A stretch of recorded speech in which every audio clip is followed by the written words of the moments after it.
हमें देशभक्ति की बात करनी चाहिए।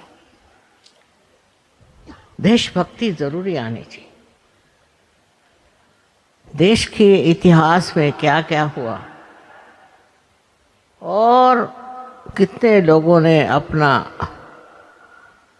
सर्वस्व त्याग किया, इन सब के बारे में बहुत ज़रूरी है कि आप लोगों को जानकारी होनी चाहिए और उसके बारे में आपको बातचीत करनी चाहिए। ये महान देश है, यहाँ बड़े बड़े महान इतने लोगों ने, इतने दूर दूर के लोगों ने सत्य को प्राप्त किया। सत्य के बगैर मनुष्य का जीवन बिल्कुल व्यर्थ है। जैसे अंधेरे में इंसान टटोलते रहता है, उसी तरह सत्य के बगैर मनुष्य भटक जाता है। उसमें उसका मैं दोष नहीं मानता। दोष है उस अंधेरे का जो उसे घेरे हुए। इसका जो और फैलना चाहिए, उससे जो है एक शांतिमय सुंदर सा एहसासवत इस संसार में आ जाए।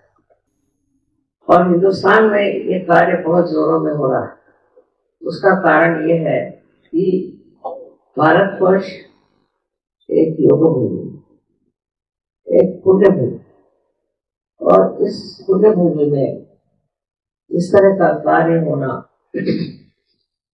था ही, दिखाई था, विधि थी, किंतु इतने जोरों में और इतना पढ़कर ये परिवार इतना परिपक्व होगा, ऐसे कहीं भी मुझे उम्मीद नहीं थी। लेकिन ये घटित हो रहा है और होगा भी। इसके आनंद को आप उठा रहे हैं, वो दूसरों को भी देना चाहिए। हिंदुस्तान तो है ही मेरा देश, और यहाँ आने में जो एक विशेष आनंद होता है, उसका वर्णन नहीं किया जाता। न जाने कितने हृदय में ये आनंद आडोलित होता है और कितने ही लोग इस आनंद से प्रभावित होते हैं। इसी से हमारे बच्चों की भी रक्षा होगी और हमारे युवा लोगों की रक्षा होगी। इतना नहीं, लेकिन हमारे देश में सुबहता और असली माने में स्वराज्य। स्व का मतलब है आत्मा, और आत्मा का राज्य आना ही स्वराज्य। स्वतंत्र का मतलब है फिर वही आत्मा का तंत्र, माने आत्मा की